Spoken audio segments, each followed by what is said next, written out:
I'm attorney Martin Nicholson from the law office of Martin Nicholson. Now, a Henry County Sheriff shoots an inmate. It was on July 6th that Henry County Sheriff John Sproles shot an inmate with numerous bean bag rounds. The inmate's name was Marquette Antoine Neal. So apparently the guards subdued him with what they call less than lethal force. These bean-bound rags were fired by the sheriff because he allegedly, he being Mr. Neal, disobeyed commands. He was kicking on a door, according to a statement by the Henry County Sheriff's Office.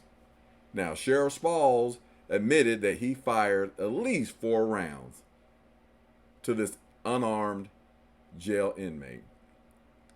Now, he says there are times that you're going to make mistakes, and he would own up to that, and times when he hasn't made mistakes. And he claims that this was not a mistake on his part, because kicking the door, apparently the sheriff thought that he being Mr. Neal, was going to hurt himself.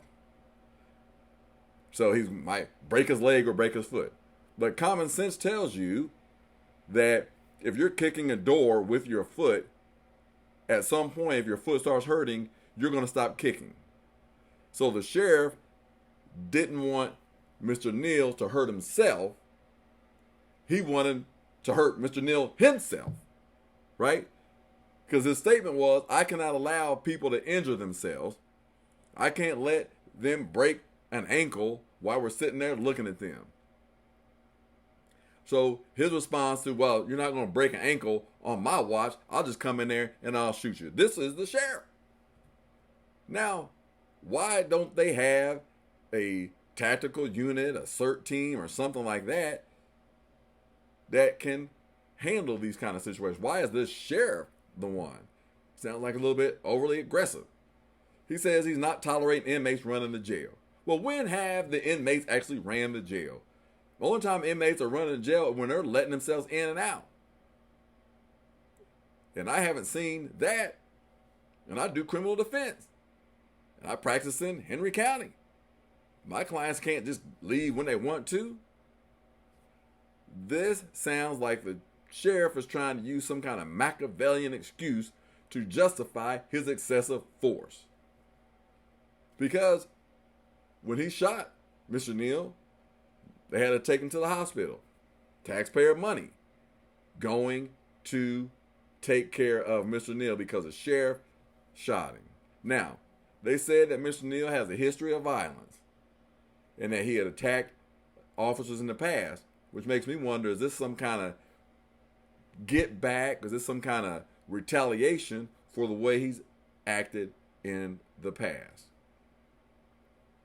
So, not only did this sheriff do that, he also has blocked people from being on Facebook when they criticize him. He's made fun of them, and I have one right here that I can pull up, and it says that Sheriff Sproles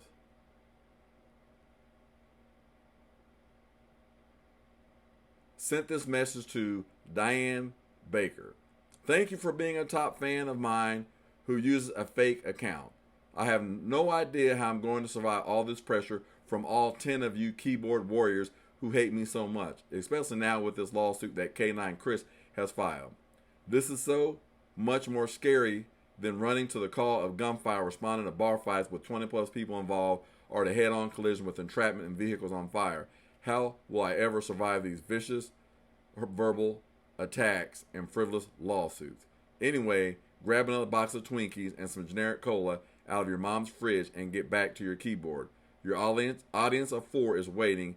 I need to get back to taking care of the nearly 50,000 citizens of Henry County that elected me as their sheriff. Now, I'm not a citizen of Henry County, Newcastle anymore, but I doubt if 50,000 people voted for this person. Now, the issue that I see with the lawsuits These are not frivolous lawsuits. They're saying that he violated someone's constitutional rights because now that he's sheriff, he can't just block people from exercising their First Amendment right because they disagree with him. Yeah, he's talking about putting his lives at risk, putting his life at risk, and he didn't want to send, in one of the statements that he made to the media, he didn't want to put his officers' lives at risk to go in the cell with Mr. Neal. Well, if that's the case, then maybe they shouldn't be officers. If they are afraid, when you sign up to become a law enforcement officer, you are putting your lives at risk. Like being in the military and saying, oh, I don't want to put my life at risk. That's the nature of your business. Now, that statement that he put out on Facebook, I heard has since been deleted. But the issue is that type of comment from someone that is in law enforcement, someone that has basically a license to kill, seems very unprofessional. You know, saying go back to your Twinkies and generic cola in your mom's basement or whatever. Mom, how do you know this person lives there? Did you look them up? Did you use government resources to look this person up because they made a negative comment about you? Seems inappropriate. Why even comment on that at all? Just because they disagree with you. And running into gunfire, I don't know how much gunfire is going on in Newcastle. But yes, that's the nature of the business. And if someone making negative comments doesn't bother you, then it doesn't seem like you should make those kind of comments or block people and delete people. This doesn't make sense to me. Why this sheriff, who's supposed to be a law enforcement officer, thinks that people filing lawsuits are frivolous when their constitutional rights are being violated. But from his perspective,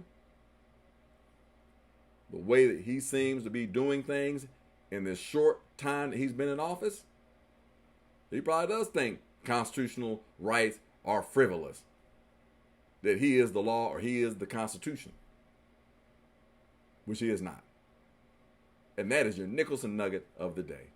Stay safe, ladies and gentlemen, in Henry County, Newcastle, and all those other small towns there in Henry County.